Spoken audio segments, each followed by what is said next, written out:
নমস্কার। রিলিজিয়ন পত্রিকার পক্ষ থেকে বৌদ্ধ ধর্ম এবং তার সাথে প্রগতিশীল আন্দোলনের মানুষদের যে চর্চা এবং চর্চা সেই বিষয়ে আলোচনা করতে আমরা পেয়ে গেছি আমাদের প্রিয় শঙ্করদাকে। বেদ বিরোধী যে পরম্পরা, যেখানে 6টি দর্শনের কথা মূলতভাবে উঠে আসে, তার মধ্যে বৌদ্ধ দর্শনের কি ভূমিকা, সেটা আমরা শঙ্করদাকে জিজ্ঞাসা করি। ভারতবর্ষের যে দার্শনিক ধারা বা দার্শনিক সংঘাতের যে ইতিহাস, শুধু দর্শন নয়, ভারতবর্ষের যে সংস্কৃতি, ভারতবর্ষের চিন্তা ভাবনা, এই সমস্ত কিছু দুটি প্রধান ভাগে বিভক্ত। একটা হচ্ছে যে বৈদিক পরম্পরা, সেখানে বৈদিক দর্শন আছে, বৈদিক আচার আছে, বৈদিক সংস্কৃতি আছে। আর উল্টো দিকে এর ঠিক বিপরীতমুখী দাঁড়িয়ে আছে হচ্ছে শ্রমণ ধারা। এই শ্রমণ ধারার মধ্যে শ্রমণ দর্শন আছে, শ্রমণ আচার আছে এবং শ্রমণ সংস্কৃতি আছে। তো এই যে শ্রমণ এবং ব্রাহ্মণিজম অ্যান্ড শ্রমণিজম, এই দুই হচ্ছে যে ভারতবর্ষের প্রধান দুই পরস্পরের বিপরীতমুখী ধারা, যারা পরস্পরের সাথে সংঘাত করে এসেছে। এই শ্রমণ ধারার মধ্যে যারা প্রধান, সেটা হচ্ছে বৌদ্ধ ধারা। অনেকে বৌদ্ধকে একটি ধর্ম বলে মনে করে। এখানে প্রথমে আমার একটু পরিষ্কার করে দেওয়া দরকার, সেটা হচ্ছে যে বৌদ্ধ সেই হিসেবে কোনো ধর্ম নয়। বৌদ্ধ একটা আন্দোলন, তারা একটা আন্দোলন শুরু করেছিলেন। সেই আন্দোলনের একটা তাত্ত্বিক ভিত্তি আছে, তার একটা দর্শন আছে, তার একটা সামাজিক দৃষ্টিভঙ্গি আছে, সমাজ সম্পর্কে তার একটা দৃষ্টিভঙ্গি আছে, শাসন সম্পর্কে তার একটা দৃষ্টিভঙ্গি আছে। এই সমস্ত কিছু নিয়ে তার একটা দৃষ্টিভঙ্গি আছে, যে দৃষ্টিভঙ্গিটা তারা বাস্তবে প্রয়োগ করেছিল। উল্টো দিকে বৈদিকদেরও সমান একই রকম একটা দৃষ্টিভঙ্গি আছে, যেটা তারা প্রয়োগ করেছিল। সুতরাং এই দুয়ের মধ্যে সংঘাত চলেছে এবং যে সংঘাত এখনো পর্যন্ত এই সংঘাত কিন্তু ভারতবর্ষে প্রবহমান। বৌদ্ধ ধর্মের যে বিভিন্ন ধারা আছে, যেটা থেরবাদ হোক বা মহাযান বা বজ্রযান হোক, এই যে বিভিন্ন ধারা এবং পরবর্তীকালে তার আরও ডিভিয়েশন হয়েছে, এই ধারাগুলির মধ্যে যে বিভিন্ন যে মত পার্থক্য, সেই মত পার্থক্য সম্বন্ধে যদি কিছু আমাদের। বৌদ্ধ আন্দোলনের যে বিভাজন হয়, এটা 18টি গোষ্ঠীতে বিভাজিত হয়। এখন এই বিভাজনগুলোকে খুব গভীরে গিয়ে বুঝতে গেলে বৌদ্ধ দর্শনকেও খুব গভীরে প্রথমে বোঝা দরকার, কারণ খুব সূক্ষ্ম বিরোধ আছে এবং খুব গভীর বিরোধও আছে। ফলত বৌদ্ধ দর্শন সম্পর্কে একটা আইডিয়া থাকলে তবে আমরা এই বিষয়গুলো সম্পর্কে, মানে বৌদ্ধ আন্দোলনের যে বিভাজন এবং তাদের মধ্যেকার যে কন্ট্রাডিকশন, দ্বন্দ্ব, সেগুলো সম্পর্কে আমরা একটা ধারণা করতে পারি। মোদ্দায় আমি বলছি সেটা হচ্ছে যে বৌদ্ধদের মধ্যে প্রথম যে বিভাজনটা হয়, সেটা হচ্ছে যে সংগঠন নিয়ে, মানে সংঘ কেমন হবে সেটা নিয়ে প্রথম বিভাজনটা হয়। একদল চাইছিলেন সেটা হচ্ছে যে সংঘ একটু ঢিলে ঢালা হোক, তার নিয়মকানুন একটু শিথিল হোক, যাতে করে সাধারণ মানুষও সংঘের সদস্য হতে পারে। আর একদল চাইছিলেন যে না, সাধারণ মানুষ তারা আছেন, বৌদ্ধ আন্দোলনের মধ্যে আছেন, যাদেরকে বরাবরই গৃহী বৌদ্ধ বলা হয়েছে। দুই দলে বিভক্ত। তো একটা হচ্ছে গৃহী বৌদ্ধ, আর একটা হচ্ছে যে যারা ধর্ম প্রচারক, যারা হচ্ছে মঙ্ক বা যাদেরকে বলা হয়েছে ভিক্ষু। এই ভিক্ষু এবং গৃহী বৌদ্ধের মধ্যে বিভাজন প্রথম থেকেই আছে। সুতরাং তারা বলেছেন যে ভিক্ষু যারা বৌদ্ধ, তাদের যে সংঘ তো মূলত তাদের, সুতরাং সেখানে নিয়মকানুন শিথিল করাটা যাবে না, শিথিল করাটা উচিত না। শিথিল করলে সেটা খারাপ জায়গায় যাবে। তাহলে এইটা নিয়ে প্রথম বিভাজন শুরু হয় এবং যারা এই শিথিল করার পক্ষে ছিলেন তাদের বলা হতো যে মহাসংঘিকা। এই মহাসংঘিকা থেকে পরবর্তীতে মহাযান মত আসে। আর এদিকে হীনযান, উল্টো দিকটা হীনযান বলে পরিচিত হয়, আর ওটা মহাযান বলে পরিচিত হয়। এর পেছনে একটা শুধু সংগঠন নয়, এর পেছনে একটা তাত্ত্বিক ধারণাও আসে। এই বিভাজনের পেছনে এই তাত্ত্বিক ধারণাটা এরকমভাবে আসে যে গৌতম বুদ্ধ একবার একটা কথা বলেছিলেন, সেটা হচ্ছে যে নিজের মুক্তি চায় না, সে কখনো তাকে মুক্ত করার ক্ষমতা কারণ নেই। এটা অনেকটা মার্ক্সবাদে যেরকমভাবে বলা হয়েছে যে শ্রমিক শ্রেণীর মুক্তি শ্রমিক শ্রেণী নিজেই আনবে, এভাবে তেমনি বলা হয়েছে যে যার মুক্তি দরকার সে মুক্তি নিজেই আসবে, তার জন্য আলাদা করে কাউকে লাগবে না।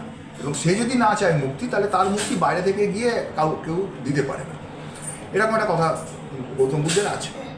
প্রথম হীনযান মতামত একে ধরে বিকশিত হয় যে ইন্ডিভিজুয়াল, আমার লড়াইটা ইন্ডিভিজুয়াল, আমার লড়াইটা ওরকমভাবে নয় যে আমি সমাজের হয়ে কাজ করছি, গোটা সমাজকে মুক্ত করতে যাচ্ছি, এটা নয়। আমি বৌদ্ধ ধর্ম কী বা বৌদ্ধ আন্দোলন কী, বৌদ্ধ দর্শন কী, সেটা আমি প্রচার করব এবং যার মুক্তির দরকার সে সেটাকে নিয়ে নেবে। এইভাবে একটা হীনযান আন্ডারস্ট্যান্ডিং তৈরি হয়। উল্টো দিকে গৌতম বুদ্ধের আর একটা কথা ছিল, সেটা হচ্ছে যে যখন তিনি তার প্রথম 5 শিষ্যকে দীক্ষা দেন, দিয়ে তারপরে তিনি একটা কথা বলেন যে এখন থেকে তোমাদের জীবন বহুজনের হিতার্থে এবং বহুজনের সুখার্থে ব্যয়িত হোক। বহুজন হিতায়, বহুজন সুখায় ব্যয়িত হোক, এই কথাটা বলেছিলেন। সেটাকে ধরে মহাযান মত বিকশিত হয়। সেটা হচ্ছে যে না, শুধু নিজের মুক্তি আমার কাম্য নয়, আমার অন্যের মুক্তিও কাম্য, ফলত গোটা সামাজিক মুক্তি কাম্য। এই জায়গা থেকে এই আন্ডারস্ট্যান্ডিংয়ের ওপর ভিত্তি করে একটা আন্দোলন শুরু হয় থিওরিটিক্যালি। সেটা হচ্ছে মূলত মহাযান মত বলে পরিচিত হয়। আবার পরবর্তীতে এই মহাযান মতের মধ্যেও বিভিন্ন বিভাজন হয়, এই হীনযান মতের মধ্যেও বিভিন্ন বিভাজন হয়। পরবর্তীতে আর একটা বিভাজন হয়, সেটা হচ্ছে যে আমার টেক্সট কী কী। প্রথমে একটা ছিল, সেটা হচ্ছে যে সূত্রপিটক, আর তারপরে ছিল হচ্ছে বিনয় পিটক। প্রথম যে মহাসম্মেলন হয়, এই প্রথম মহাসম্মেলনে বিনয় পিটক সূত্রায়িত হয়েছিল আর সূত্র পিটক সূত্রায়িত হয়েছিল। সেখানে কিন্তু অভিধম্ম পিটক ছিল না। এই অভিধম্ম পিটক পরবর্তীকালে আসে। অভিধম্ম পিটক মূলত ফিলোসফিক্যাল যে যাকে স্পেকুলেশন বলে, ফিলোসফিক্যাল স্পেকুলেশন নিয়ে আলোচনা করে। গৌতম বুদ্ধ খুব ফিলোসফিক্যাল স্পেকুলেশনের পক্ষে ছিলেন না, যেটা মার্কসও ছিলেন। খুব বেশি ফিলোসফিক্যাল কি হবে, কি হতে পারে, এই যে আন্দাজ করা, ভবিষ্যৎবাণী করা, এইগুলোতে মার্কস খুব বিশ্বাসী ছিলেন না। যে কোনো দ্বান্দ্বিক দর্শন, বৌদ্ধ দর্শন তো পৃথিবীর প্রথম দ্বন্দ্ববাদী দর্শন, মার্ক্সবাদ হচ্ছে আধুনিক কালের দ্বন্দ্ববাদী দর্শন। ফলত এই দুইয়ের মধ্যে একটা মিল আমরা দেখতে পাই। সেটা হচ্ছে যে উভয় দর্শনই খুব বেশি ফিলোসফিক্যাল স্পেকুলেশনের পক্ষপাতী নয়, তারা বাস্তব পরিস্থিতির বাস্তব বিশ্লেষণের পক্ষপাতী। ফলত গৌতম বুদ্ধ এই ফিলোসফিক্যাল স্পেকুলেশনে বিশ্বাস করতেন না। যখন অভিধম্ম পিটককে ইন্ট্রোডিউস করা হয়, তখন এটা বলা হয় যে না, এটা গৌতম বুদ্ধেরই তৈরি করা, কিন্তু এটা নাগলোকে বা দেবলোকে কোথাও একটা গচ্ছিত ছিল, এখন সেটাকে আমরা নিয়ে আসছি। ফলত এর বিরুদ্ধে অনেকে কথা বলেন যে না, আমরা অভিধম্ম পিটক মানি না। আবার একদল লোক তারা অভিধম্ম পিটকের পক্ষে কথা বলেন। ফলত এই অভিধম্ম পিটককে নিয়েও আবার হীনযানদের মধ্যেও অভিধম্মবাদী আছেন, মহাযানদের মধ্যেও অভিধম্মবাদী আছেন। এইভাবে আবার ভাগাভাগি হয়। এরকম বিভিন্ন প্রশ্নে ভাগাভাগি হয়। একটা খুব গুরুত্বপূর্ণ ভাগাভাগি হয়, সেটা হচ্ছে যে বুদ্ধিজমের একটা হচ্ছে বুদ্ধিজম কিসের উপর দাঁড়িয়ে আছে, মানে বুদ্ধিস্ট যে দর্শন, সেইটা যে কতগুলো স্তম্ভের উপর দাঁড়িয়ে আছে, যেমন দুঃখম, অনিত্যম, এবং এখানে আরেকটা বার আছে, সেটা হচ্ছে অনাত্তম। এই অনাত্তম, এটা যেমন আত্মাকে অস্বীকার করা, তেমনি একই সঙ্গে আত্মকেও অস্বীকার করা। সোল, আত্মা হচ্ছে সোলকে অস্বীকার করা, আর আত্ম হচ্ছে পার্সন, এই পার্সনকেও অস্বীকার করা। কারণ গৌতম এই দুয়ের মধ্যে, এই আত্মা এবং যে আত্ম, এই দুয়ের মধ্যে অঙ্গাঙ্গী সম্পর্ক আছে বলে মনে করতেন, যে আত্মা থেকেই আত্ম আছে, একটাকে মানলে অন্যটাকে মানতে হয় অটোমেটিক্যালি। সেই কারণে গৌতম বুদ্ধ আত্মকেও খণ্ডন করেছিলেন, আত্ম মানেননি। এই যে আত্ম মানে এই যে আমি, এই যে অহং, এইখান থেকেই সমস্ত সমস্যার উৎপত্তি বলে গৌতম বুদ্ধ মনে করতেন। সেটা আমি পরে আসছি। এখন এই যে এই আত্মকে একটা সিম্বলাইজ করা হয়েছে ফিলোসফিতে, সেটা হচ্ছে যে পুতগল বলে। পুতগল মানে হচ্ছে পুতুল। সুতরাং এমনিতে বুদ্ধিস্ট ফিলোসফি পুতগল মানে না, কিন্তু পরবর্তীকালে একদল উৎপত্তি হয়, একদল বুদ্ধিস্টের উৎপত্তি হয় যারা পুতগলবাদী, যারা পুতগলকে স্বীকার করে নেয়, পুতগলবাদী। তাহলে এই পুতগল নিয়ে বা আত্মকে নিয়ে একটা বিভাজন হয়। এইরকম বেশ কিছু প্রশ্নে বিভাজন হয় এবং সর্বমোট 16টি থেকে 18টি ধারায় সেটা বিভক্ত হয়। এবং সেই ধারাগুলি আজকে আর সব অবশিষ্ট নেই, তারা অনেকের সাথে মিশে গেছে, কিন্তু মোটের ওপর এই ধারাগুলি আজও কম বেশি আছে। শঙ্করদা শুরুতেই শ্রমণ পরম্পরার কথা বলবেন, তাছাড়া তান্ত্রিক দর্শনের কথা বলবেন। এখন বস্তুবাদীরা যে কার্যকরণ সম্পর্কের কথা বলে, একই সাথে যে বৌদ্ধ ধর্ম বর্ণাশ্রমের যে বিরোধিতা করে এসছে, এই বর্ণাশ্রমের বিরোধিতার ক্ষেত্রে বৌদ্ধ ধর্মের ভূমিকা কি, এটা সংকটটার কাছে জানতে চাই।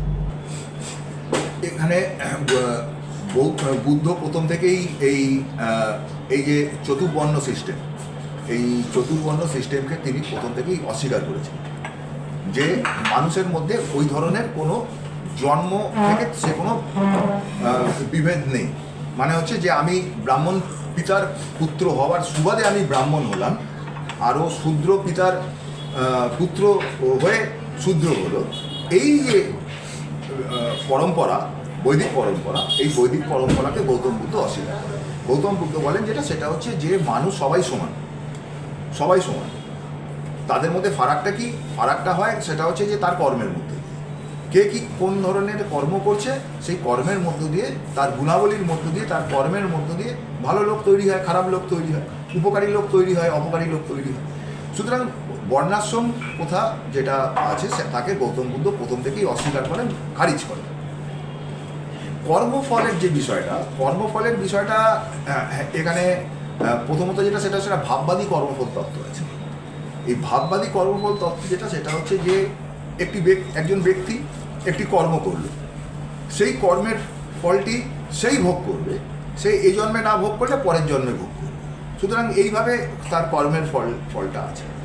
বুদ্ধিজম তো জন্ম মানে না, মানে জন্মান্তর মানে না। জন্মান্তর মানে না কারণ হচ্ছে যে সে আত্মা মানে না। ফলত যেখানে আত্মা নেই তার ফলত জন্মান্তরও নেই। তাহলে এখানে ব্যাপারটা কি হয়, কর্মফলটা কীভাবে আছে? বুদ্ধিজম কর্মফল মানে, কিন্তু কর্মফলটা বৈদিকরা যেভাবে বলে বা ভাববাদীরা যেভাবে বলে সেইভাবে সে মানে। কর্মফল মানে হচ্ছে প্রতিটি কর্ম কোনো না কোনো ফল উৎপন্ন করে, তা নাহলে সেটাকে কর্ম বলাই যাবে না। পৃথিবীতে এমন কোনো কর্ম নেই যে কর্মের কোনো ফল নেই। যদি এমন হয় যে একটা কর্ম তার কোনো ফল নেই, তাহলে সেটাকে আর কর্ম বলাই যাবে না। সুতরাং কর্মের ফল আছে। এবার সেই ফলটা কে ভোগ করবে সেটা নির্ভর করে অনেক কিছু। অনেকে মিলে ভোগ করতে পারে। আমি একটা খারাপ কাজ করলাম, সেইটার ফলটা দেখা গেল আমি ভোগ করলাম না, দেখা গেল যে আমার পরিবারের লোকরা ভোগ করবে, আমার বন্ধু বান্ধবরা ভোগ করবে। সুতরাং কর্মফল আছে, প্রত্যেকটি কর্ম তার ফল আছে। সুতরাং সেটা আর ওই জন্মান্তরের যে প্রশ্নটি, এই জন্মান্তরের প্রশ্নটি বুদ্ধিস্টরা মানে না। আর ইন্ডিভিজুয়াল যে কর্ম, ইন্ডিভিজুয়াল ফল, এটাকেও মানে না। প্রশ্ন হচ্ছে যে প্রতিটি কর্ম ফল উৎপন্ন করে। আমি একটা কর্ম করবো, তার ফল আছে। সেই ফলটা কে ভোগ করবে সেটা অনেক কিছুর উপর নির্ভর করে। অনেক সময় আমি একাও ভোগ করতে পারি, অনেক সময় অনেকে মিলে ভোগ করতে পারি, অনেক সময় দেখা গেল আমি ভোগ করলাম না, সম্পূর্ণ অন্য লোক কর্মের ফলটা ভোগ করবে, সেটা হতে পারে। এইটা হচ্ছে কর্মফল আর বর্ণাশ্রম। শঙ্করদা বললেন যে ভাববাদী দর্শনের যে কর্মফল তাকে খণ্ডন করে এসছে বৌদ্ধ ধর্ম, এবং যে জিনিসটা আমরা দেখবো যে চারবাক এবং বৌদ্ধ ধর্ম উভয়ই ভাববাদী দর্শনকে খণ্ডন করে এসছে। তো এই মতধারার মধ্যে কি কোনো পার্থক্য আছে এই দুই মতধারার মধ্যে, ভাববাদী দর্শন? হ্যাঁ, চারবাক মত হচ্ছে, এটা বোঝার প্রয়োজন, আমাদের দেশের যে বস্তুবাদী মতামত সেইটা হচ্ছে চারবাক মত। আর বৌদ্ধ যে দর্শন, সেই বৌদ্ধ দর্শন কিন্তু বস্তুবাদ নয়, বৌদ্ধ দর্শন ভাববাদও নয়, বৌদ্ধ দর্শন হচ্ছে দ্বন্দ্ববাদ। এখন এই কথাটা আমাদের কাছে একটু অস্বাভাবিক ঠেকতে পারে, যে আমরা তো জানি, আমরা যেটা শিখে আসি বা আমরা যেটা মোটামুটি বুঝি, যে সকল দর্শন দুটি শিবিরে বিভক্ত, ভাববাদ এবং বস্তুবাদ। কিন্তু এই যে কথাটা সকল দর্শন দুই শিবিরে বিভক্ত, ভাববাদ এবং বস্তুবাদ, এটা ইউরোপের দর্শনের যে পরিমণ্ডল সেখানে প্রযোজ্য। কারণ সেখানে দ্বন্দ্ববাদ একটি পূর্ণ বিকশিত দর্শন হিসেবে কখনো আত্মপ্রকাশ করেনি। কিন্তু ভারতবর্ষে দ্বন্দ্ববাদ একটি পূর্ণ বিকশিত মত হিসেবে বা দর্শন হিসেবে আত্মপ্রকাশ করেছে। ফলত এখানে সেই হিসেবে তিনটি মঞ্চ আছে, একটা ভাববাদ, একটা বস্তুবাদ, একটা দ্বন্দ্ববাদ। বৌদ্ধরা দ্বন্দ্ববাদী। চারবাকদের মতামতের সাথে তার বহু অমিল আছে। একটা গুরুত্বপূর্ণ যে ফারাক, সেই ফারাকটা হচ্ছে যে চারবাক দর্শন ভারতবর্ষে যেটা বলেছে, অনেক অনেক দিক থেকে তার মতপার্থক্য আছে চারবাক দর্শনের সাথে বৌদ্ধ দর্শনের। কিন্তু চারবাক দর্শন প্রথমত যেটা বস্তুকে, যে কোনো বিষয়কে, যে কোনো ঘটনাকে, যে কোনো বস্তুকে সে খুব ধারাবাহিকতার মধ্যে দেখেনি। সে একটা মোমেন্টারিলি দেখেছে, একটা খণ্ডিত মুহূর্তে একটি বস্তুকে দেখেছে। কিন্তু এই যে বস্তুকে ধারাবাহিকতাতে দেখলেই আমি তার মধ্যে একটা অদ্ভুত জিনিস দেখতে পাই। এই ধারাবাহিকতাতে দেখলে দেখবো এই ধারাবাহিকতার মধ্যে অনেকগুলি ছেদ আছে। সুতরাং ছেদও আছে, ধারাবাহিকতাও আছে। সুতরাং এই ছেদ এবং ধারাবাহিকতার যে অন্তহীন প্রবাহ, এই অন্তহীন প্রবাহের মধ্যে ইতিহাসকে দেখা, এইটা হচ্ছে কিন্তু দ্বন্দ্ববাদী দৃষ্টিকোণ। চারবাক দর্শন বা যে কোনো বস্তুবাদ, সেই বস্তুবাদ কিন্তু এইভাবে ইতিহাসকে দেখে না। যে কারণে মার্কস সমস্ত বস্তুবাদকেই খণ্ডন করেছিলেন। শেষ পর্যন্ত তিনি তার দর্শনের নাম কি বস্তুবাদ নিয়েছিলেন, নয়া বস্তুবাদ, নতুন ধরনের বস্তুবাদ, এই ধরনের কথা বলেছিলেন। তার কারণ ছিল যে ইউরোপের দার্শনিক পরিমণ্ডল ওই সমস্যাটি, কারণ সকল দর্শন দুই ভাগে বিভক্ত। কিন্তু ভারতবর্ষ তা না হওয়ার কারণে ভারতবর্ষের দ্বন্দ্ববাদীরা বস্তুবাদকে খণ্ডন করেছে, কিন্তু বস্তুবাদ নামটা নেন, বস্তুবাদকে নানান দিক থেকে খণ্ডন করেছেন। যেমন একটা গুরুত্বপূর্ণ বিষয় সেটা হচ্ছে যে চারবাকরা জ্ঞান লাভের মাধ্যম হিসেবে অনুমানকে স্বীকার করে। অনুমানকে কেন স্বীকার করেন? কারণ তারা তো বস্তুবাদ, তারা বস্তু দেখছে। এই যে আমি একটা অনুমান করছি, এই অনুমানটি তো বস্তু নয়, তাদের কাছে এই অনুমানটি বস্তু নয়। তাদের কাছে পঞ্চ ইন্দ্রিয়ের মধ্য দিয়ে যা দেখা যায় সেটাই বস্তু। পঞ্চ ইন্দ্রিয়ের মধ্য দিয়ে যাকে আমি অনুভব করি, প্রত্যক্ষ করি, সেটাই বস্তু। এর বাইরে, পঞ্চ ইন্দ্রিয়ের বাইরে তারা কখনো যায়নি, অর্থাৎ প্রত্যক্ষের বাইরে তারা কখনো যায়নি। ফলত তারা এই যে অনুমান করাকে তারা স্বীকার করে। এইটা হচ্ছে যে বস্তুবাদী। এখান থেকে আমরা যে জায়গাটায় আসি সেটা হচ্ছে যে এই একটা দ্বন্দ্ববাদী দর্শন হিসেবে বুদ্ধিজম কি বলেছে? বুদ্ধিজম বলেছে যে না, প্রত্যক্ষ এবং অনুমান উভয়ের উপর নির্ভর করেই আমাকে এগোতে হবে। অনুমান স্বীকার করার মানে হচ্ছে যে একটা তাত্ত্বিক অবস্থানকে স্বীকার করা, একটা থিওরিটিক্যাল জায়গাকে স্বীকার করা, এবং একটা যে তাত্ত্বিক মার্গ, এই মার্গকে স্বীকার করা। এই যে চার আর্য সত্য, চার আর্য সত্যতে কি বলা হয়েছে? যে দুঃখ আছে, দুঃখের কারণ আছে, এই কারণকে নিবৃত্ত করা সম্ভব, এবং এই নিবৃত্তিকরণের একটি মার্গ আছে। এই চারটে মিলে আর্য সত্য, চার আর্য সত্য বা মূল সত্য। এইখানে এই যে মার্গ আছে, এই যে কথাটা বলা হচ্ছে, এর মধ্য দিয়ে তৎকালীন যে পোস্ট মডার্নিস্ট মতবাদ, আজকে যে পোস্ট মডার্ন মতবাদটা চলে, সেই রকম ধরনের মতবাদ তৎকালেও ছিল। সেটাকে বলা হতো উচ্ছেদবাদ। এই যে উচ্ছেদবাদী মতকে তিনি খণ্ডন করলেন, এবং এই বস্তুবাদ থেকেই ওই উচ্ছেদবাদ আসে। বস্তুবাদী মত থেকেই এই আজকে যে পোস্ট মডার্নিস্ট মতবাদ, এই ধরনের মতবাদ আসে, তার এক্সটেনশন হিসেবে তাকে খণ্ডন করলেন। এবং এর একটা দেখবেন যে সব থেকে বড় সমস্যা যেটা, সেটা হচ্ছে যে আজকে যখন আমরা দেখছি যে ধরুন এই যে মানে কেন বুদ্ধিজম হিস্টোরিক্যালি তার দরকারটা কি, সেইখানে দেখা যাবে যেটা, সেটা হচ্ছে যে যখন ভাববাদীদের সাথে বিতর্ক হচ্ছে, ভাববাদীদের একটা অন্যতম গুরুত্বপূর্ণ কি বক্তব্য ছিল? গুরুত্বপূর্ণ বক্তব্য ছিল যে এই জগৎ হচ্ছে আত্মগত। আজও এই বক্তব্যটা আছে যে এই জগৎ হচ্ছে আত্মগত। এই জগৎকে পরিবর্তন করতে গেলে তুমি নিজেকে পরিবর্তন করো। তুমি যদি নিজেকে পরিবর্তন করো, তাহলেই তুমি এই জগৎ পরিবর্তিত হয়ে যাবে, কারণ জগৎ আত্মগত। এই যে কথাটা আছে না যে আপ ভালা তো জগ ভালা, এই কথাগুলো এইখান থেকে, এবং এগুলো পপুলারিটি অর্জন করেছে বা জনপ্রিয়তা অর্জন করেছে। এইভাবে ভাববাদ একটা জনপ্রিয়তা অর্জন করেছে, ছড়িয়ে গেছে যে জগৎ হচ্ছে আত্মগত, সুতরাং নিজেকে পরিবর্তন করলেই জগৎ পরিবর্তন হয়ে যায়, আলাদা করে জগৎ পরিবর্তন করার কোনো দরকার নেই।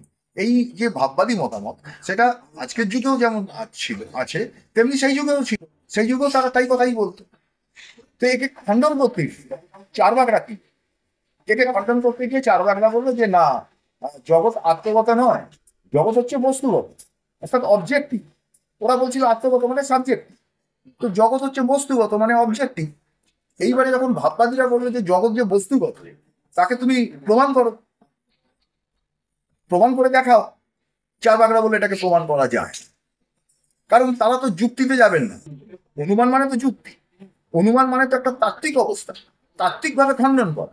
তারা তো এই তাত্ত্বিকভাবে খণ্ডন করার বিরোধী। তারা তো মনে করেন যে এইভাবে করা যায় না। এটা যখনই আমি কাউকে তাত্ত্বিকভাবে খণ্ডন করতে যাব, তখনই আমি বস্তুবাদের সীমা থেকে বেরিয়ে যাব, তখনই আমি ভাববাদে চলে যাব, ভাববাদীদের ট্র্যাপে পড়ে যাব।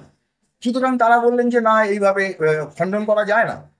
এবার যখন তারা এই কথাটা বলছেন, তখন কি হচ্ছে যে যখন এটা বিতর্ক হচ্ছে, প্রাচীন ভারতবর্ষের বিতর্কগুলো যেটা হতো সেটা হচ্ছে যে আজকের এরকম ঘরের মধ্যে যেমন বিতর্ক হয় সেরকম ভাবে তো হতো না। তখন তো ওপেন বিতর্ক হতো, প্রকাশ্যে বিতর্ক হতো, জনগণ চারদিকে থাকতো।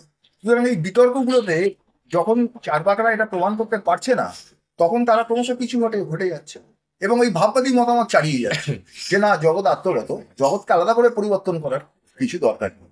এই সময় হিস্টোরিক্যাল সিগনিফিকেন্স বুদ্ধিজমের হচ্ছে এইটা, যে এই সময় বুদ্ধিজমের আবির্ভাব ঘটে। গৌতম বুদ্ধ যেটা বলেন সেটা হচ্ছে যে, কে বলেছে এটা প্রমাণ করা যায় না? অবশ্যই প্রমাণ করা যায়। এই জগৎ যে বস্তুগত, সেটাকে যুক্তি দিয়ে প্রমাণ করা যায়, সেটাকে তত্ত্ব দিয়ে প্রমাণ করা যায়। সেই কারণে তিনি প্রথম ওই কথাটা বললেন, সেটা হচ্ছে যে কিভাবে তিনি প্রমাণ করলেন। তিনি এটা খুব সাধারণ কথা দিয়ে প্রমাণ করলেন, খুব মানে যেটা সাধারণ মানুষ যেটা বুঝতে পারেন সেইটা দিয়ে প্রমাণ করলেন। সেটা হচ্ছে যে প্রথম তিনি বললেন যে এই জগৎ হচ্ছে দুঃখময়। সত্যি এই জগৎ দুঃখময়। এখন দুঃখময় কেন? কারণ আমার ইচ্ছা মতো এই জগৎটা চলছে না। আমি নিজেকে যতই পরিবর্তন করি, এই জগৎ আমার মতো করে বদলাচ্ছে না, জগৎ জগতের মতো করে চলছে। অর্থাৎ জগৎ অবজেক্টিভ, সেই কারণেই তো আমার দুঃখ। এই প্রমাণিত হয়ে গেল। সেটা হচ্ছে যে এই জগৎ হচ্ছে অবজেক্টিভ, এটা আত্মগত নয়, এটা বস্তুগত। সুতরাং এইবারে গৌতম বুদ্ধ দ্বিতীয় পয়েন্টে গেলেন যে এই দুঃখের নিবৃত্তি সম্ভব, অর্থাৎ এই জগৎকে পরিবর্তন করা সম্ভব। এবং সেটাই আসল কাজ, যেটা মার্কস আজকে মডার্ন টাইমসে এসে মার্কস বলছেন। সেটা হচ্ছে যে দার্শনিকরা নানাভাবে এই জগতের ব্যাখ্যা দিয়েছে, কিন্তু আসল কাজ হচ্ছে জগৎকে পরিবর্তিত করা। এইটাই হচ্ছে যে বুদ্ধিজমের সেকেন্ড আর্গুমেন্ট, যে হচ্ছে যে এই দুঃখের নিবৃত্তি সম্ভব। এইবারে দুঃখের যে নিবৃত্তি সম্ভব এবং তার জন্য একটা মার্গ আছে, এই মার্গের কথাটাই গৌতম বুদ্ধ বলেছেন। সুতরাং সেখান থেকে একটা পাথ তৈরি হলো, একটা ফিলোসফিক্যাল আন্ডারস্ট্যান্ডিং তৈরি হলো, একটা তার থিওরিটিক্যাল কি বলে রাস্তা, সেটাও তৈরি হলো। এই সব মিলিয়ে বুদ্ধিজম। ফলত এইখানেই হচ্ছে বস্তুবাদের সাথে দ্বন্দ্ববাদের ভারতবর্ষের মূল পার্থক্যটা থেকেছে। এছাড়া আরো বহু পার্থক্য আছে, মানে যদি আমি খুঁটিনাটিতে গেলে আরো বহু পার্থক্য আছে। তাই ইতিহাসকে কি করে দেখবো? এই যেমন কর্মফলের বিষয়টা, কর্মফলের বিষয়টা যেমন স্বীকার করেন না, তো সচক্ষে দেখা যায় না, পঞ্চইন্দ্রিয় দিয়ে কর্মফল বিষয়টাকে বোঝা যায় না। সুতরাং চার্বাকরা বা বস্তুবাদীরা ভারতবর্ষে কর্মফলকে স্বীকার করে। এখন যদি আমি কর্মফলকে স্বীকার না করি, তাহলে আমি যে কোনো কর্ম করার মানে আমি লাইসেন্স, কর্মের তো যদি ফল নেই, তাহলে আমি যা খুশি তাই করতে পারি। আমি মিথ্যে কথা বলতে পারি, আমি অনৈতিক হতে পারি, সবকিছু চলতে পারে, কারণ তার কোনো ফল নেই। সুতরাং একে বিরোধিতা করে তখন গৌতম বুদ্ধ বলেছেন যে না, কর্মের ফল আছে, যে তুমি কর্মটি করবে সেই ফলটি আসবে। আজকেও ধরুন আন্দোলনে যদি একটা ভুল হয়, তাহলে তার ফলটা আন্দোলনকে ভোগ করতে হয়। কিন্তু চার্বাক মতামত মানলে বা বস্তুবাদী মতামত মানলে আমি যা কিছু করতে পারি, কারণ কর্মফল নেই। তাহলে আমি আজকে আন্দোলনে দাঁড়িয়ে আমি অনৈতিক কথা বলতে পারি, অনৈতিক মত নিতে পারি, অনৈতিকভাবে চলতে পারি, যা খুশি তাই করতে পারি। তাহলে এইটাকে বিরোধিতা করেছিলেন হচ্ছে গৌতম বুদ্ধ। সুতরাং এরকম বহু দিক থেকে ভাববাদ, এই বস্তুবাদ এবং দ্বন্দ্ববাদের মধ্যে বিরোধ থেকেছে, এবং সেটা যত দিন গেছে তত আরো শার্প হতে হতে গেছে। সেই কারণেই গৌতম বুদ্ধ বলেছিলেন যে ধর্ম মানে আমার মত। তিনি তো দর্শনকে ধর্ম বলতেন, তখন তো দর্শন কথাটা প্রচলিত ছিল না। তিনি বলতেন যে আমার যে ধর্ম সেটা অজড়বাদী অনাত্মবাদ। অজড়বাদী মানে হচ্ছে যা বস্তুবাদী নয়, আর অনাত্মবাদী মানে হচ্ছে যা ভাববাদী। সুতরাং এখানে একটা থার্ড মঞ্চ হিসেবে তিনি দ্বন্দ্ববাদকে প্রতিষ্ঠা করেছিলেন, যে দ্বন্দ্ববাদ ভারতবর্ষে মানে খুব পূর্ণাঙ্গ বিকশিত দ্বন্দ্ববাদ।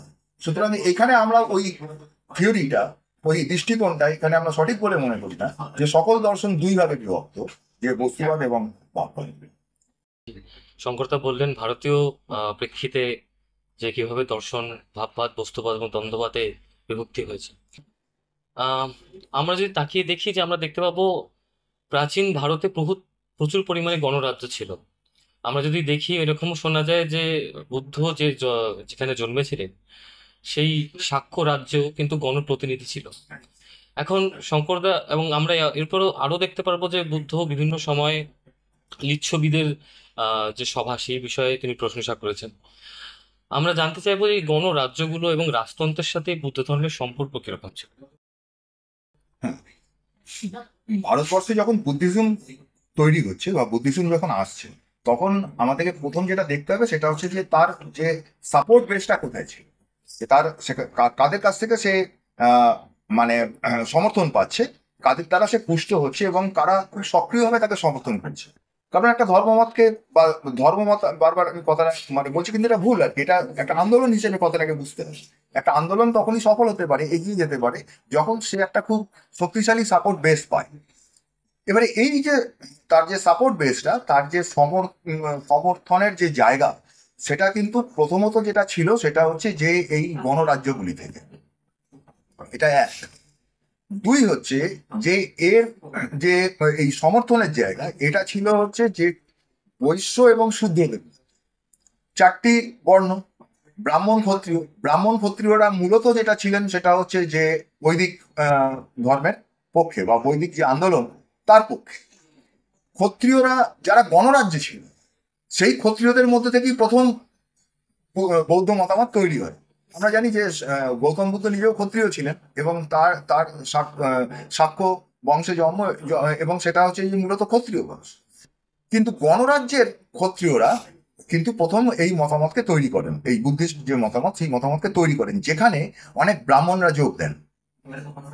সব মিলিয়ে এই আন্দোলনটা শুধুমাত্র ওই যে তারা তো চতুর্বর্ণ মানতেন না, ফলত সমস্ত দিক থেকে সমৃদ্ধ। সেখানে ব্রাহ্মণদের মধ্যে থেকেও আসেন, সেখানে ক্ষত্রিয়দের মধ্যে থেকেও আসেন, সেখানে বৈশ্য এবং শূদ্রদের মধ্যে তো থেকে তো ছিলেনই। সুতরাং সব মিলিয়ে যে গৌতম বুদ্ধ তার সংঘকে মহাসমুদ্রের সাথে তুলনা করেছিলেন। মহাসমুদ্রের 7টি গুণাবলী সঙ্গে আছে এইটা বলেছিলেন। তার মধ্যে একটা গুণ হচ্ছে এইটা, সেটা হচ্ছে যে মহাসমুদ্রে কি হয় যে বিভিন্ন নদীর জল এসে মেশে, কিন্তু একবার এই নদীর জল যখন এসে সাগরে মেশে তখন আলাদা করে তাকে আর চেনা যায় না। সেই কারণেই সংঘের মধ্যে বিভিন্ন এর লোকেরা আসে, বিভিন্ন বর্ণের লোকেরা আসে, কিন্তু একবার সঙ্গে চলে আসার পর তারা আর আলাদা করে কেউ ক্ষত্রিয় বা কেউ ব্রাহ্মণ বা কেউ শূদ্র থাকে না, তারা সবাই ভিক্ষু। এইভাবে তিনি চিহ্নিত করেছেন। গণরাজ্যগুলির কেন গণরাজ্যগুলির সমর্থন ছিল, তার কারণ ছিল যে গণরাজ্যগুলি ছিল গণতান্ত্রিক শাসন ব্যবস্থা। রাজতন্ত্র একটা সিস্টেম তৈরি হচ্ছিল, এই যে রাজতন্ত্র একদিকে আর একদিকে গণরাজ্য। এই গণরাজ্যগুলিতে ডেমোক্রেটিক সিস্টেম ছিল, সেখানে পার্লামেন্ট ছিল এবং সেই পার্লামেন্ট সদস্যদেরই রাজা বলা হয়। যে রাজা কথাটা আমরা শুনি যে গৌতম বুদ্ধের পিতা শুদ্ধোধন রাজা ছিলেন। এখন অনেকেই এটা জানেন না যে ওই যে শাক্যদের মধ্যে শুধু একজন রাজাই ছিলেন না, মানে শুদ্ধোধনই শুধু শুধু রাজা ছিলেন না, সেখানে বন্দিয়র নাম আমরা পাই, এরকম আরো অনেকের নাম সেখানে আছে। সুতরাং পার্লামেন্ট সদস্যরা সেখানে রাজা নামে, রাজা উপাধিতে, রাজা একটা উপাধি, সেই উপাধিতে তারা পরিচিত ছিলেন যারা পার্লামেন্ট সদস্য। সুতরাং সেটা একটা ডেমোক্রেটিক পথে চলতি। সুতরাং গৌতম বুদ্ধ যে ভবিষ্যৎ শাসনটাকে কল্পনা করতেন, যে ভবিষ্যৎ শাসনের জন্য তিনি লড়াই করতেন, সেটা ওই লিচ্ছবিদের বা বৈজ্যীদের প্রসঙ্গে আছে যে রাজ্য শাসনের 7 নীতি। এই রাজ্য শাসনের 7 নীতিতেও এই প্রশ্নটা আছে, সেটা হচ্ছে যে তারা একসঙ্গে ওঠে, একসঙ্গে বসে কিনা, একসঙ্গে সিদ্ধান্ত নিয়ে কাজ করে কিনা। রাজতন্ত্র একসঙ্গে সিদ্ধান্ত নেবার বিষয় নেই, সেখানে রাজা যা বলবে সেটাই সিদ্ধান্ত। সুতরাং এই যে মগধকে কেন্দ্র করে রাজতন্ত্র তৈরি হচ্ছিল সেই সময়, যে 16টি মহাজন পদ ছিল, তো এই 16টি মহাজন পদের মধ্যে মোটামুটি 8টি ছিল রাজতন্ত্র এবং 8টি ছিল হচ্ছে গণপ্রজাতন্ত্র। এই গণপ্রজাতন্ত্রগুলির যে নেতা ছিল মোটামুটি বজ্জী, তাকে মানে খুব অগ্রবর্তী ছিলেন বজ্জীরা, শাক্যরাও ছিল। আবার উল্টো দিকে রাজতন্ত্র হচ্ছে মগধকে কেন্দ্র করে, বা মগধ তার নেতা ছিল, মগধকে কেন্দ্র করে বিকশিত হচ্ছিল। বিম্বিসার মগধের যিনি রাজা ছিলেন তিনি গৌতমের শিষ্য ছিলেন, কিন্তু বিম্বিসারের মৃত্যুর পর যখন অজাতশত্রুর হাত ধরে রাজতন্ত্র আরো বেশি নিরঙ্কুশ জায়গায় যাচ্ছে, তখন বৌদ্ধ সংঘের সাথে তার তীব্র মত পার্থক্য তৈরি হয়। এবং একই সঙ্গে এটা খেয়াল করতে হবে, সেটা হচ্ছে যে বজ্জীদের সাথে তাদের কিন্তু সশস্ত্র লড়াই চলছে। বজ্জীরা গেরিলা লড়াই চালাচ্ছে এর সাথে, মগধের সাথে। এই যে অজাতশত্রুর সাথে বজ্জীদের যে লড়াই, সেই লড়াই সশস্ত্র লড়াই। এই লড়াইয়ে গৌতম বুদ্ধ বজ্জীদের পক্ষে ছিলেন। সুতরাং গৌতম বুদ্ধ শুধু অহিংসা নীতির প্রবক্তা তা নয়, তিনি নির্দিষ্ট পরিস্থিতিতে অহিংসার কথা বলেছেন বা অবৈরিতার কথা বলেছেন। পরিস্থিতিটা গুরুত্ব, কিন্তু যেখানে রাজতন্ত্রের সাথে সংগ্রামের প্রশ্ন উঠেছে, যেখানে একটা অনৈতিক অশুভ শক্তির যাকে কোনোভাবেই পরিবর্তন করা সম্ভব, এরকম যখন শক্তির সামনাসামনি হয়ে গেছে, সেখানে যখন বজ্জীরা লড়াই করেছেন, সশস্ত্রভাবে লড়াই করেছেন, গৌতম বুদ্ধ তার পৃষ্ঠপোষক ছিলেন। সুতরাং গণপ্রজাতন্ত্রগুলো বুদ্ধিজমকে সমর্থন করেছে, বৌদ্ধ আন্দোলনকে সমর্থন করেছে, এবং বৌদ্ধ আন্দোলন এই জায়গাগুলোতে খুব দ্রুত বিকশিত হয়েছে। লিচ্ছবিদের মধ্যে খুব দ্রুত বিকশিত হয়েছে, শাক্যদের মধ্যে খুব দ্রুত বিকশিত হয়েছে। শাক্যদের মধ্যে বহু লোক, গৌতমের নিজের পরিবার, তার যে যিনি মাতা ছিলেন, মানে যিনি তাকে পালন করেছেন, যে তার মাতার মতোই গৌতমী, তিনি অত্যন্ত বড় একজন হয়েছিলেন, মানে সংঘের অন্যতম বড় একজন আচার্য হয়েছিলেন। গৌতমের স্ত্রীও যোগ দিয়েছিলেন, গৌতমের পুত্র যোগ দিয়েছিলেন, এবং শাক্যদের মধ্যে বহু বহু মানুষ তারা এখানে এসেছিলেন। ঠিক তেমন লিচ্ছবিদের মধ্যে হয়েছিল। আবার রাজতন্ত্রে ধাক্কা খায়, রাজতন্ত্রে অবশ্যই সেখানে বৈদিক আচার, বৈদিক সংস্কৃতি এবং রাজতন্ত্র বৈদিক পৃষ্ঠপোষক, এই জায়গাতে তারা, কিন্তু তৎসত্ত্বেও রাজতন্ত্রের মধ্যেও যারা চিন্তাশীল ব্যক্তি, এই যে আমি ব্রাহ্মণদের কথা বললাম, এই চিন্তাশীল যারা ব্যক্তি, তারা ব্রাহ্মণ হতে পারে, তারা ক্ষত্রিয় হতে পারে, এমনকি রাজবংশের লোকরাও অনেক সময় দেখা গেছে সেটা হচ্ছে যেতে যোগ দিয়েছে। যেমন কমিউনিস্ট আন্দোলনও যেমন উচ্চ বর্ণ, উচ্চ শ্রেণী থেকে লোকেরা এসছে, জমিদারদের মধ্যে থেকে দেখা গেছে যে অনেক ছেলেরা তারা কমিউনিস্ট আন্দোলনে যোগ দিয়েছে, ঠিক তেমনি ভাবে বুদ্ধিস্ট আন্দোলনের মধ্যেও এরা এসছেন। এবং বিম্বিসারের যে রাজপুরোহিত ছিলেন, সেই রাজপুরোহিতের যিনি কন্যা ছিলেন সোমা, সেই সোমা অত্যন্ত গুরুত্বপূর্ণ আচার্য হিসেবে সঙ্গে ছিলেন। সোমা, সুক্তা, এরকম বহু মহিলা আচার্যও ছিলেন সঙ্গে। তো এদের মধ্যে একটা বড় অংশই কিন্তু সেই হিসেবে রাজতন্ত্র থেকে আসে। কিন্তু এর মূল সাপোর্ট বেসটা ছিল হচ্ছে গণপ্রজাতন্ত্রের মধ্যে। গণপ্রজাতন্ত্রে এর বিস্তার মাসের মধ্যে বা জনগণের মধ্যে অত্যন্ত গভীরে সুপ্রথিত হয়েছিল। আজকে যদি আমরা ফিরে দেখি তাহলে দেখতে পাবো যে সেই সময়ে দাঁড়িয়েও ব্রাহ্মণ্যবাদের আহ এর মধ্যেও আমরা দেখতে পাবো কিন্তু সেই সময় বুদ্ধ ধর্ম অনেক বিকাশ করেছিল, এবং সেই সময় দাঁড়িয়ে সে প্রগতিশীল কথা বলেছিল, গণপ্রজাতন্ত্রের কথা বলেছে, সেই সময় দাঁড়িয়ে দ্বন্দ্ববাদের কথা বলেছে। তো আজকের দিনের যে বৌদ্ধ ধর্ম, তার মধ্যে সামঞ্জস্যের অভাব কেন? আমরা যে বিষয় নিয়ে আজকে আলোচনা করলাম, তো সেই সামঞ্জস্যটা আজকের দিনের বৌদ্ধ ধর্মের মধ্যে নেই। এবারে ভারতবর্ষে কি হলো, ভারতবর্ষে বৌদ্ধ যে আন্দোলন, সেই বৌদ্ধ আন্দোলনের একটা উদ্ভবের সময় আছে, তার একটা বিকাশের সময় আছে, এবং তার একটা অবক্ষয়ের সময়। এই যে অবক্ষয়ের সময়টা, সেইখানে দেখা গেল যে বৌদ্ধ আন্দোলনের মধ্যে বহু বৈদান্তিক বা ব্রাহ্মণ্যবাদী যে চিন্তা ভাবনা, সেই চিন্তা ভাবনার অনুপ্রবেশ ঘটে। আমি আগে পুদ্গলবাদীদের কথা বলেছি, যারা পুদ্গলকে স্বীকার করে নেয়। ধীরে ধীরে আত্মাকে স্বীকার করা হোক, ধীরে ধীরে জন্মান্তরকে স্বীকার করা হোক। তাহলে আপনি যদি জন্মান্তরকে স্বীকার করে নেন, আপনি যদি আত্মাকে স্বীকার করে নেন, আপনি যদি আত্মকে স্বীকার করে নেন, তাহলে আর রইলটা কি? মোটামুটি বৌদ্ধ আন্দোলন আর ব্রাহ্মণ্যবাদী যে আন্দোলন বা সংস্কৃতি, সেটা খুব কাছাকাছি চলে আসে। এই কাছাকাছি আনার জন্য প্রচন্ড রকম চাপও ছিল। সেই চাপের কাছে সাকাম করে যাওয়া হয়, তাকে আত্মসমর্পণ করা হয়, রাষ্ট্রশক্তির দমনও ছিল। সব মিলিয়ে দেখা যায় যেটা, সেটা হচ্ছে যে বৌদ্ধ আন্দোলনের ভেতরের একটা বড় অংশ এই চাপের কাছে নতি স্বীকার করে দেয়। শাসকদের যে চাপ, সেই চাপের কাছে নতি স্বীকার করে দেয়। আজকে যেমন কমিউনিস্ট আন্দোলনের মধ্যে বা মার্ক্সবাদী আন্দোলনের মধ্যেও আমরা দেখি যে একটা সংশোধনবাদের কাছে বা আত্মসমর্পণকারী একটা মতামত আমরা দেখতে পাই, যেটা মোটামুটি বুর্জোয়াদের কাছাকাছি নিয়ে চলে যায়। মার্ক্সবাদী আন্দোলনকে বুর্জোয়া আন্দোলনের কাছাকাছি নিয়ে চলে যায়। কমিউনিস্ট আন্দোলনের মধ্যেকার যে অবক্ষয়, ঠিক সেই একই রকম ভাবে আমরা বৌদ্ধ আন্দোলনের মধ্যে ওই অবক্ষয় দেখতে পাই, যে অবক্ষয় ফলে যে বৌদ্ধ আন্দোলন, সেটা তাকে নিয়ে যাওয়া হয় বৈদিক যে আন্দোলন বা বৈদিক যে সংস্কৃতি দর্শন, তার কাছাকাছি। ফলত তার ডিকে শুরু হয়, তার একটা অবক্ষয় শুরু হয়ে যায়। এর এর অনুষঙ্গে অনেক কিছু আছে। অনুষঙ্গে যখনই আপনি এটা করবেন, তখনই আপনি অনেক কিছু পাবেন। রাজারা ঢেলে অর্থ সাহায্য করতে থাকে। যে মনস্ট্রিগুলো আছে বা বিহারগুলো আছে, সেই বিহারগুলোতে ঢেলে অর্থ সাহায্য করতে থাকে।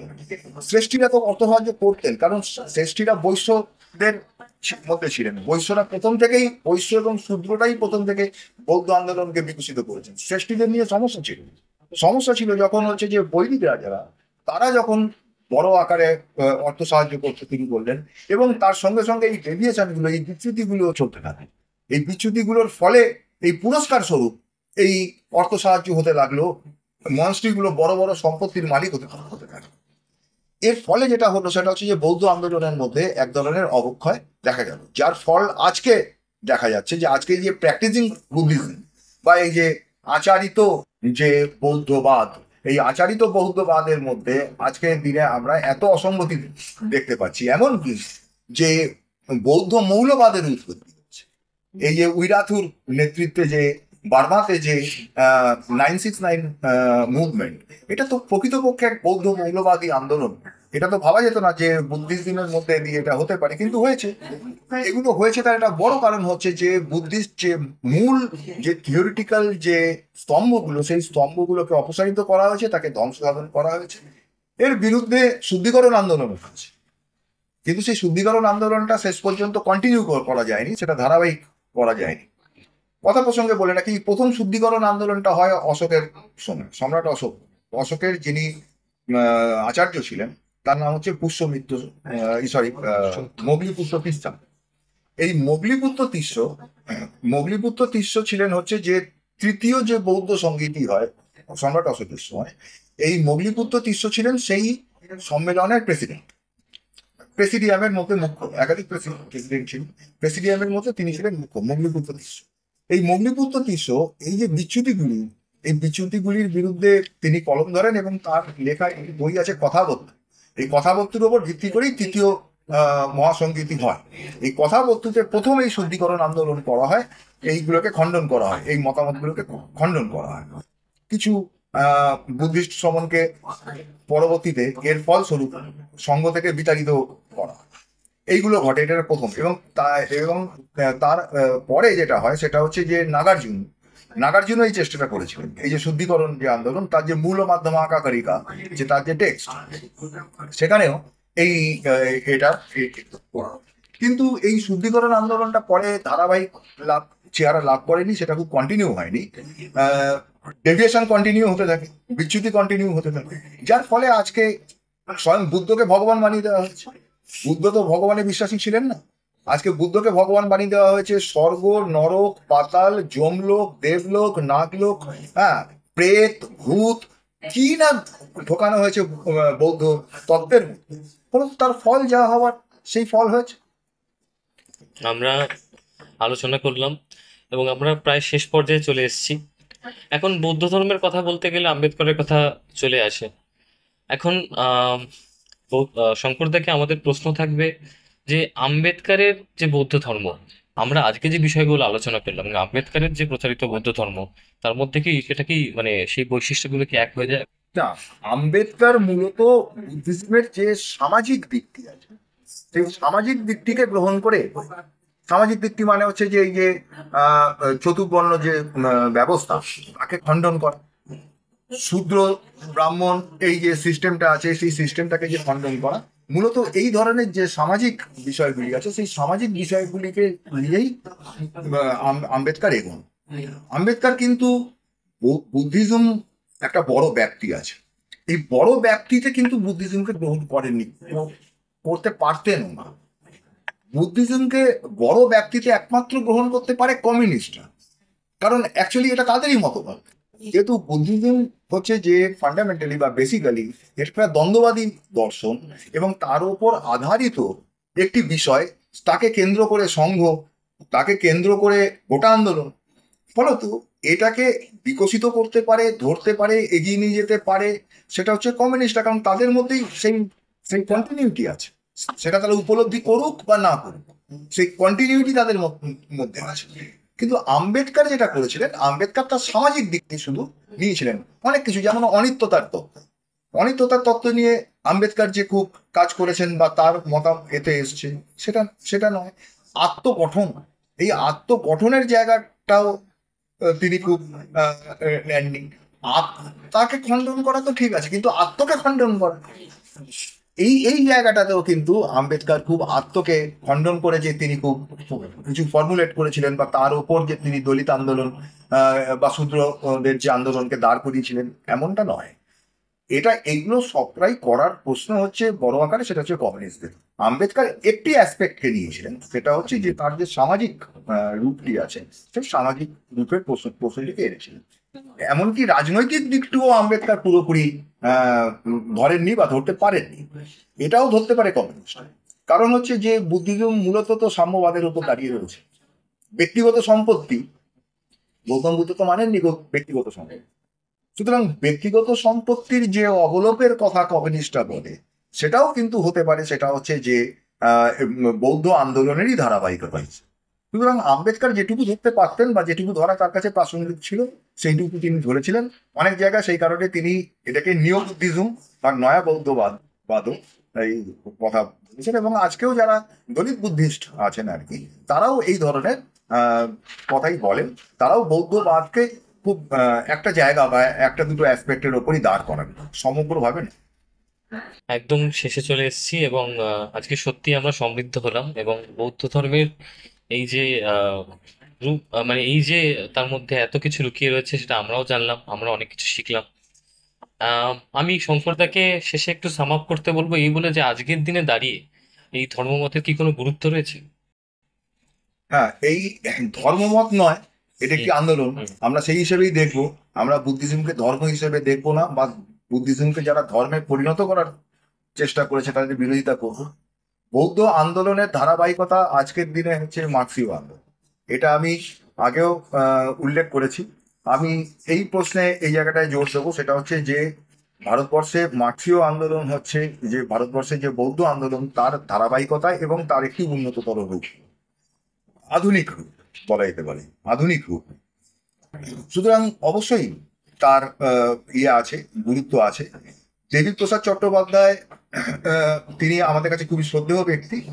তিনি কমিউনিস্ট পার্টির সদস্য ছিলেন। মার্ক্সীয় দার্শনিক হিসেবে তিনি জগৎ বিখ্যাত। দেবীপ্রসাদ চট্টোপাধ্যায়ের সমগ্র জীবন অতিবাহিত হয়েছে যে ভারতীয় দর্শন আলোচনায় এবং চর্চায়। কেন? এটা কিন্তু তার একাডেমিক জার্নি ছিল না। তিনি একাডেমিক্যালি এটা করেননি, বা একাডেমিক কাজের জন্য এটা এটা এটা করেননি। এটা তার কাছে ছিল, সেটা হচ্ছে যে ভারতবর্ষের যে আজকে যে কমিউনিস্ট আন্দোলন, তিনি সেটা বহুবার একাধিকবার লিখেছেন, অনেক বইয়ের ভূমিকায় লিখেছেন। বিশেষ করে তার যে বই, যে what is living and what is dead and what is living in Indian philosophy, এই বইটি তিনি লিখেইছিলেন বিশেষ করে এই জন্যেই। সেটা হচ্ছে যে ভারতীয় দার্শনিক ধারাগুলির মধ্যে কোন ধারাগুলির আমরা বিরোধী, আর কোন ধারাগুলির ধারাবাহিকতা বা উত্তরাধিকার আমরা স্বীকার করি, আমরা বলতে কমিউনিস্টরা স্বীকার করি। এইটা বোঝার জন্য, ব্যাখ্যা করার জন্য এবং লিপিবদ্ধ করার জন্যই তিনি ওই বইটা লিখেছিলেন। আমি মতামতকে সঠিক বলে মনে করি যে কমিউনিস্ট আন্দোলন কোনো শিকড়বিহীন আন্দোলন নয়। অনেক সময় যখন এই ইউরোপ সেন্ট্রিক একটা কমিউনিস্ট মত আমাদের দেশে চলে, যে কমিউনিস্ট আন্দোলনটা যেন এসছে ইউরোপ থেকে, যেন এসছে বাইরে থেকে, বিদেশি। অনেকে এই এরাও বলে আর কি, এই দক্ষিণপন্থীরাও আমাদেরকে অনেক সময় বলে এটা তো বিদেশি মতবাদ। এটা আমরাও কোথাও একটা বিশ্বাস করি যে হ্যাঁ এটা একটা বিদেশি মতামত। এটা বিশ্বাস করেও আমরা আমরা বিশ্বাস করেই আমরা যুক্তি দিই। হ্যাঁ, বিদেশের সবকিছুকে আমরা গ্রহণ করি না। আমরা কি নিউটন গ্রহণ করি না? আমরা কি অন্য ফিল্ডে যারা আছেন যে সংস্কৃতিতে, আমরা গ্রহণ করি না? তাহলে আমরা কেন মার্ক্সকে গ্রহণ করবো না? আমরা এই দিক থেকে লজিকটা কিন্তু তাদের কাছে হাজির করি। এই লজিকটা সত্য, কিন্তু এই লজিকটা এই সর্বাংশে সত্য নয়। মার্ক্সবাদ একটা বিশ্ব দৃষ্টিভঙ্গি। এটা বুঝতে হবে যে মার্ক্সবাদ সেই হিসেবে কোনো তত্ত্ব নয়। মার্ক্সবাদ একটা দৃষ্টিভঙ্গি, বিশ্ব দৃষ্টিভঙ্গি। অর্থাৎ বিশ্বের সর্বত্র যেখানেই প্রগতিশীল আন্দোলন অতীতে ঘটেছে, যে কোনো প্রগতিশীল আন্দোলন, সেই প্রগতিশীল আন্দোলনগুলোকে যদি আমি কন্টিনিউ করি, তাকে যদি আমি ধারাবাহিকতায় নিয়ে যাই, তাহলে আজকে এসে আমরা মার্ক্সবাদে পৌঁছব। এই কারণেই মার্ক্সবাদ হচ্ছে বিশ্ব দৃষ্টিভঙ্গি। সেই হিসেবে ভারতবর্ষের আমাদের বিচার করতে হবে যে কোন ধারাটি, কোন আন্দোলনটির ধারাবাহিকতা আজকে মার্ক্সবাদে এসে পৌঁছয়। সেই জায়গা থেকে আমাকে কিন্তু আমার আন্দোলনটি, আজকে মার্ক্সীয় আন্দোলনকে প্রতিষ্ঠা করতে হবে। তবেই কিন্তু মার্ক্সীয় আন্দোলন তার শিকড় খুঁজে পাবে। তা না হলে কিন্তু তার কোনো শিকড় থাকবে না। সেটা একটা রুটলেস আন্দোলনে পর্যবসিত হবে। সেই কারণেই লোকে বলবে যে হ্যাঁ, আন্দোলন কে লিয়ে, লড়াই কে লিয়ে, মান কে লিয়ে লাল ঝান্ডা, লেকিন ভোট কে লিয়ে তেরঙ্গা ঝান্ডা। এই যে একটা কথা ছিল, সেটা হচ্ছে যে কমিউনিস্টরা কখনোই যে ভারতবর্ষের জমিতে তার শিকড় খুঁজে পায়নি, তার একটা বড় কারণ হচ্ছে সে এটা ফাইন্ড আউট করার চেষ্টা করেনি, সেটা বোঝার চেষ্টা করেনি যে ভারতবর্ষের দার্শনিক ধারাগুলির মধ্যে কোনটি তার নিজের ধারা, কোনটির উত্তরাধিকার সে বহন। এইটা তারা খুঁজেনি। এটা যদি খুঁজি তাহলে দেখবো যে বৌদ্ধ আন্দোলনই হচ্ছে আমাদের সেই ধারাবাহিকতা, যার উত্তরাধিকার আমাদের আজকে স্বীকার করে এগোতে হবে। এবং আমরা মার্ক্সীয় যে মতামত, তাকে আমরা অনেক বিকশিতও করতে পারবো যদি আমরা বুদ্ধিস্ট মতামতগুলো বা বুদ্ধিস্ট যে ফিলোসফিক যে বিভিন্ন দিকগুলি আছে, সেগুলিকে খুব ভালোভাবে আত্মস্থ করতে পারি এবং আজকে কাজে লাগাতে পারি। তো সেই হিসেবে বুদ্ধিস্ট আন্দোলন আজকের দিনে অত্যন্ত তাৎপর্যপূর্ণ আন্দোলন হিসেবে আজও রয়ে গেছে। এবং বিশেষ করে আমাদের কাছে, আমরা যারা কমিউনিস্টরা, মেকানিক্যাল মার্ক্সিজম বা খুব ওই যে চলতি যে মার্ক্সবাদ বা ইউরোসেন্ট্রিক যে মার্ক্সবাদ, তার বিপরীতে যখন আমরা সত্যিকারের বিশ্ব দৃষ্টিভঙ্গি হিসেবে মার্ক্সবাদকে আজকে ভারতের মাটিতে সৃষ্টিশীলভাবে প্রয়োগ করার কথা ভাবছি বা বলছি, আমাদের কাছে বৌদ্ধ আন্দোলন খুবই তাৎপর্যপূর্ণ, খুবই গুরুত্বপূর্ণ এবং খুবই প্রাসঙ্গিক একটি আন্দোলন হিসেবে আজকে রয়েছে। ধন্যবাদ সাথী শঙ্করদাকে তার এতটা মূল্যবান সময় আমাদের ব্রিটেন পত্রিকাকে দেওয়ার জন্য। শঙ্করদা বোঝালেন এবং সমাপ্তি করলেন এই বলে যে মার্ক্সীয় দর্শন বা কমিউনিস্ট দর্শনের শিকড় প্রথিত আছে। যদি আমরা ভারতীয় প্রেক্ষাপটে দেখি, এটা কোনো আউটসোর্সিং দর্শন নয়, এই বিশ্বব্যাপী মার্ক্সীয় দর্শনের শিকড় কিন্তু রয়েছে বৌদ্ধ দর্শন বা বৌদ্ধ আন্দোলনের মধ্যেই। ধনকরদাকে অনেক ধন্যবাদ আমাদেরকে এত মূল্যবান সময় দেওয়ার জন্য। আমরা দর্শকদের জন্য বলবো যে আমরা আজকে অনেক কিছু শিখলাম, অনেক কিছু জানলাম, এবং এই বিষয়ে আমাদের চর্চা এবং চর্চা উভয়ই চলতে থাকবে। একই সাথে আমরা বিভিন্ন বিষয় নিয়ে এরকম পডকাস্ট বা এরকম আলোচনা করার চেষ্টা করব। ধন্যবাদ।